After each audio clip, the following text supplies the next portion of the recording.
Coming up on the Civil Discourse, K. Redfield Jamison, writer and professor of psychiatry at Johns Hopkins University School of Medicine, discusses her lifelong study of mood disorders and her own struggle with mental illness. I think overwhelmingly what people don't realize is how treatable mood disorders are, depression and bipolar illness both. They may take a while and they may be frustrating to treat and it may take longer than people would like, but they are treatable.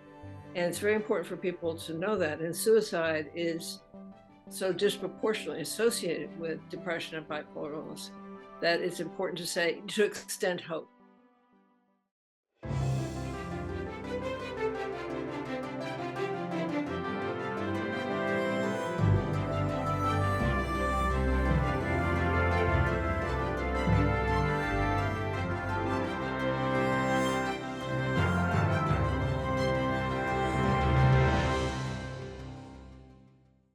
Hello, I'm Paula Marantz Cohen, host of the Civil Discourse and Dean at Drexel University, speaking to you from Philadelphia. The goal of the Civil Discourse is to introduce our viewers to guests with diverse opinions and life experiences. They are all accomplished people who can help us think more critically and empathetically about the world we live in. Today, my guest is K. Redfield Jamison, a professor of psychiatry and mood disorders at the Johns Hopkins University School of Medicine. Dr. Jamison, a MacArthur Genius Award winner, is a tireless advocate for the research and treatment of mental illness. She's written many books, some of which deal candidly with her own experience with bipolar disorder. Her latest book is Fires in the Dark: Healing the Unquiet Mind, a wide-ranging study of the art of mental healing. I want to alert our audience to the fact that we will be talking about suicide at one point in this episode. Dr. Jamison, welcome to the Civil Discourse. Thank you. Thank you so much.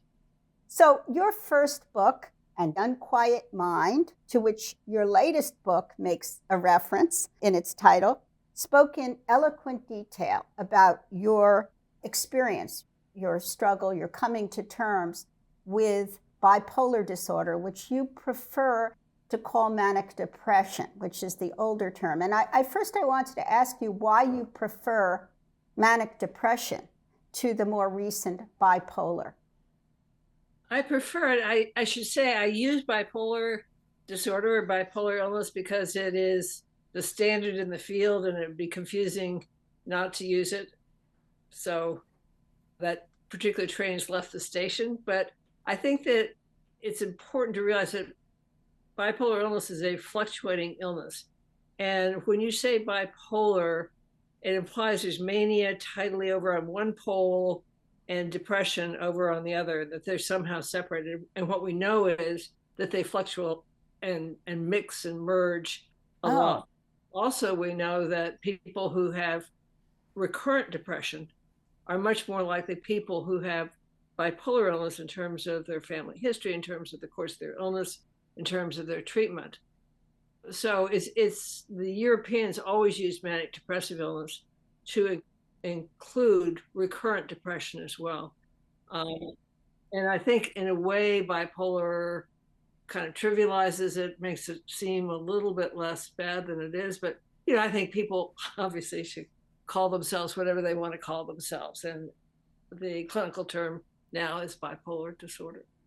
Okay, well, that's a very interesting explanation, which I hadn't quite understood, but it makes sense, and especially the relationship to recurrent depression. So I want to talk about that early book because it was so important in culture, and I guess in your life as well, because you had different kinds of responses to it. I mean, you mentioned, I believe, that there were people that were very outraged by it and upset by it, and then others that, of course, found it extraordinary that they could identify with what you went through and felt relieved that you had described it.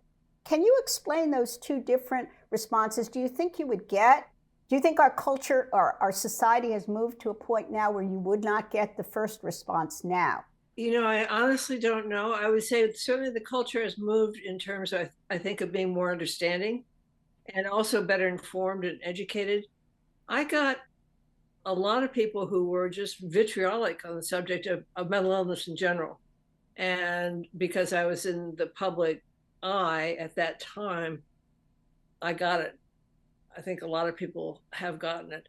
And I think we have, a very divisive society. And at the time, people both frightened of and alarmed by mental illness. I mean, overwhelmingly, people were supportive.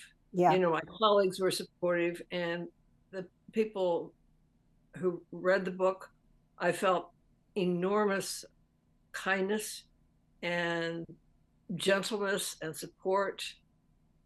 So it would be remiss to focus on the negative, except the negative is very frightening. It's a scary business. There are a lot of people out there who just really are afraid or don't like the mentally ill. Yeah. And I think that persists in different forms now. But getting back to your own story, I mean, you've always been, from girlhood, a high achiever, enormously high achiever. And was this a function of your being manic? I mean, you talk about this a little bit. I mean, some people would say superficially that this was a gift. Look at what you were able to accomplish. Can you address that and explain the paradox? Sure. I certainly wouldn't say it was a gift. I would say that there were times when I was mildly manic, when I got a lot of things done, some good, some not so good. Overwhelmingly, it's a debilitating illness. It's a painful illness. It's one that's highly associated with suicide if it's left untreated. It's highly associated with alcohol and drug use. I was very lucky, and I think one of the things I feel very strongly is, I think a lot of advocates do, if you've been fortunate enough to get through it and have the resources that I had and the medical care that I had, and to be able to afford it, even though it certainly cost me quite a bit in a lot of ways, that I feel very fortunate in how I got this illness. And so many people are not. And so many people, as you say, aren't able to function, aren't able to work, are brought down by despair. And I think for those people, the people who are more able to get out and about and advocate, it's an important thing to do. Well, yeah, and that gratitude comes through in your books, and in your most recent book particularly. I want to talk just briefly about Night Falls Fast, which is your study of suicide, which you mentioned, and you yourself struggled and tried several times to commit suicide. When we hear of suicide, it can sometimes occur when people think that the person has been stabilized or that they're on the upswing. Can you give us some cues or some thoughts about how you can tell when you think someone is doing well, when they might be suicidal? Well, I think it's important. I mean, whether you're, teaching residents to try and understand or recognize severe suicidal thinking in their patients, or whether you're talking to family members, that it's hard. Yeah. There aren't any easy answers. If there were easy answers, it wouldn't be such a difficult subject. I think that what you can do always is ask people. There's this kind of feeling out in the public sometimes that if you ask people about suicide, you're somehow going to put the idea in their heads to make it more likely that they will commit suicide. And in fact, I think it's just really important to say, I know you're feeling better. You look great. I don't want to be invasive of your privacy, but I do want to make sure that I care. And what is it that I can do? And have you been feeling suicidal? Because these things are, I think, overwhelmingly what people don't realize is how treatable mood disorders are, depression and bipolar illness both. They may take a while, and they may be frustrating to treat, and it may take longer than people would like, but they are treatable. And it's very important for people to know that. And suicide is so disproportionately associated with depression and bipolar illness that it's important to extend hope. But there's a lot that can be done. And what can I do to help? Yeah, what I love about your book, so about your own story, is how ultimately you feel you represent for readers how treatable this can be, though, of course, there can be a circuitous route to coming to that right treatment. In your 2009 book, Nothing Was the Same, you deal with the death of your first husband from cancer, and you make a comparison between grief and depression. Can you explain the difference, and does grief sometimes turn into chronic depression? I think grief comes to us all. Yeah. We're all going to lose someone we deeply care about, and we're going to be hit like a ton of bricks, and it's going to go through that kind of cyclic sort of thing where you think you're getting over it, and then all of a sudden you're hit once again by the pain and the missing. But what society does is it extends its arms to people who are grieving. It's because it's so ancient and so much a part of human nature and human experience. People, I think, reach out more and they know a little bit more what to do. Depression is so alienating. It puts people off. I mean, people feel either that kind of contagious sense of being depressed around somebody who's depressed, or they feel like they hopeless, or that they just don't know what to do. And again, I think, and they're very different. I think, as you say, as you ask, is certainly grief can turn into depression, particularly in people who are predisposed to depression. Okay? And it's important to handle both of them, psychotherapy, medication, combination of those things. But I think, again, with depression, because it's so hard to reach out, just ask people, is there anything I can do? What helps? What doesn't help? What do I do that irritates you? Because people who are depressed are irritable. I mean, that's almost part of, they're suspicious, they're irritable. They don't present their best faces forward, and I think you want to extend yourself as much as you can. It's easier said than done sometimes. Yeah, it's interesting about grief, as you said, it seems it's circumscribed, or at least we expect it to be. And the problem with depression, but this can be true of grief as well, is that it goes on and on and on sometimes, and the person on the other end is worn down and gets irritable on their end because they have to deal with someone who is not fun. Right. And I think the difference, Graham Greene said once that one of the differences with melancholy, you have no reason for your depression. Otherwise you do, and the difference is that if you have a reason for your depression, even if it's terrible to experience, it's less overwhelming. And you can kind of see yourself getting through it eventually, even if you're feeling hopeless.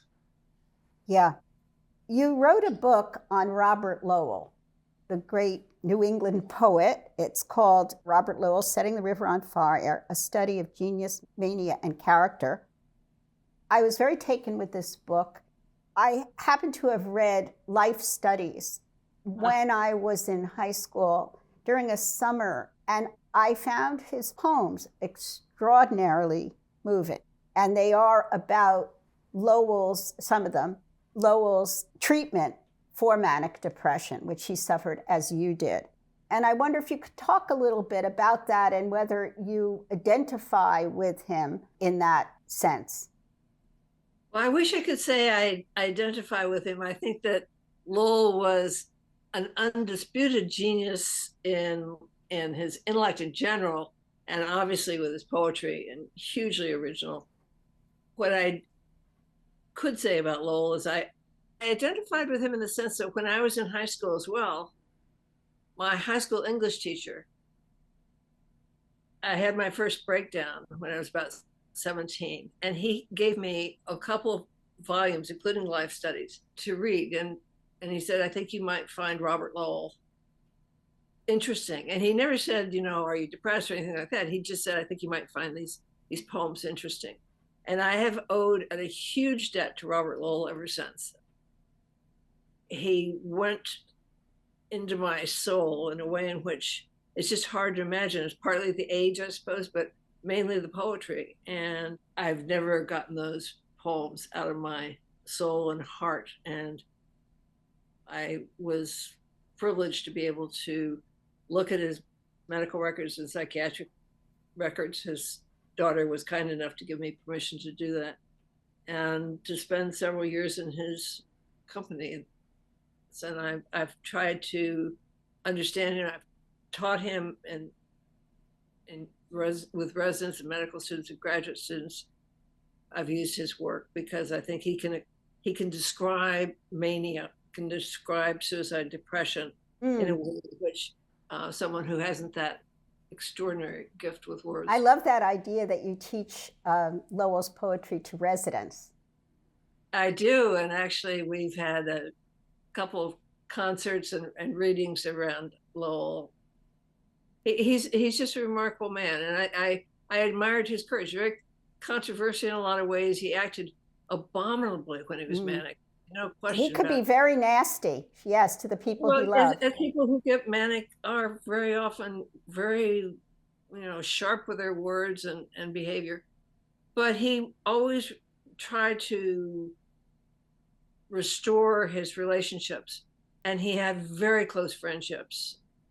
And I admire the courage to keep on going, given how public his madness was. He got back in and taught. He got back in and wrote. He got back in and got involved in relationships. And I think that aspect of character is quite phenomenal. Yeah. So your latest book, Fires in the Dark, you look at artists and healers who have helped us cope with life. And there are two doctors who figure as central, W.H. Rivers. W.H.R. Rivers. Yeah, W.H.R. Rivers. His second R is Rivers, so it's Rivers. Rivers. I love that. And Sir William Osler, one of the giants of modern medicine. Yeah.